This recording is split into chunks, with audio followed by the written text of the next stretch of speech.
the Vega 56 was always onto a bit of a hiding to nothing. Team Radeon's Sith-inspired Jewel of two-chip design means every GPU they create eventually gets released as a pair of gaming graphics cards. So, following on from the AMD RX Vega 64, comes their lower-spec RX Vega 56, struggling to keep up with a GTX 1070 and beaten bloody by Nvidia's GTX 1070 Ti. Poor lamb. Much of AMD's Vega struggles can be traced back to the choice of HBM2 as the memory technology to be used across the professional and consumer variants of the Vega design. If AMD had simply opted for the traditional GDDR5/X memory, Vega would have been here a lot sooner, and, importantly, a lot cheaper. Unfortunately, it seems changing the memory compatibility is a toughie, or we might have seen lower spec cards. Bless the AMD Vega architecture, it's had a bit of a hard time.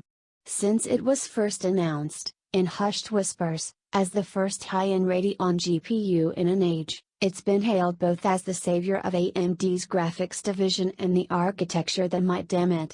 In all honesty, it's neither. The lack of stock and confusion over pricing initially left a bit of nasty taste in the mouth, with accusations flying around about the original RX Vega 56's $399 price given out to reviewers being only a short-term deal.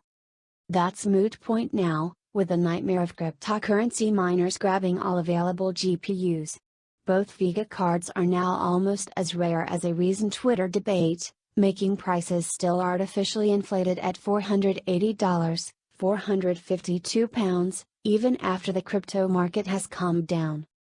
There's not a huge difference between the GPUs at the heart of the top-end RX Vega 64 and this lower-caste RX Vega 56. As the name suggests, the second-tier card has 56 compute units, CUs, compared with the 64 CU count of the higher-spec card. That means AMD has jammed 3,584 GCN cores into the RX Vega 56 instead of the previous card's 4,096 GCN cores. Other than that, it's purely a case of some tweaked power settings and lower clock speeds. Everything else is identical, down to the cooling design. That means we're still talking about 8 GB of HBM2 video memory and a 2048-bit bus. It's the same on-die configuration that makes the Vega 10 GPU a 486 square millimeters mammoth. The GP102 used in the GTX 1080 Ti is just 314 square millimeters for comparison, with 12.5 billion transistors inside it.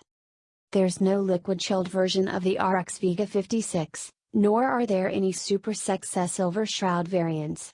From the looks of things, AMD only made maybe 5 of either anyway, and I think those just went out to friends and family.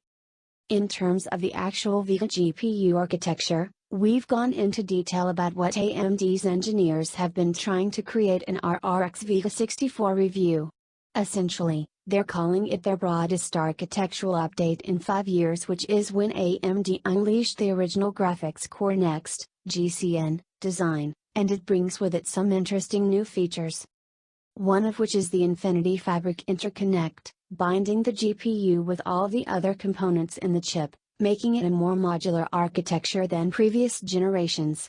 It's also the key factor in making multi-GPU packages in the future. There's also the new compute unit and AMD's High Bandwidth Cache Controller, HBCC, 2, offering the promise of the tech improving as more developers start taking advantage of it.